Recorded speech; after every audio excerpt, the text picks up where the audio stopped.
আমাদের নবীজির নাম হলো ইয়াসিন, আল্লাহ নিজে রাখছেন।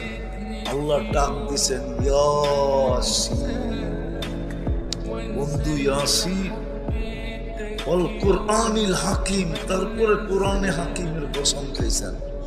তারপরে আরবি গ্রামার হিসাবে বলতেছেন ইন্নাকা লামিনাল মুরসালিন। ইন্নাকা আরবি গ্রামার মতো কাকে বলা চলে? কাকে? যে সামনে উপস্থিত তাকে, ঠিক না? কি বলে হুজুররা? তাহলে বোঝা গেল নবীজি সামনে ছিলেন।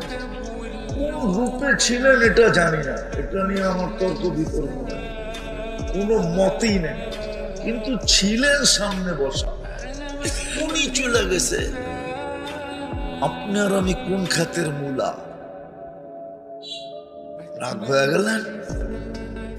কিন্তু প্রস্তুতি কতটুকু, কোথায় বাস করেন এটা তো দেখবে না।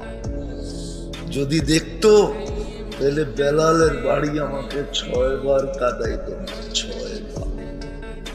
আমি বেলাল রাদিয়াল্লাহু তাআলার বাড়ি 6 বার দেখছি। রাবেয়ার বাড়ি আমাকে কাঁদাইতো না, ওটাও 6 বার দেখছি।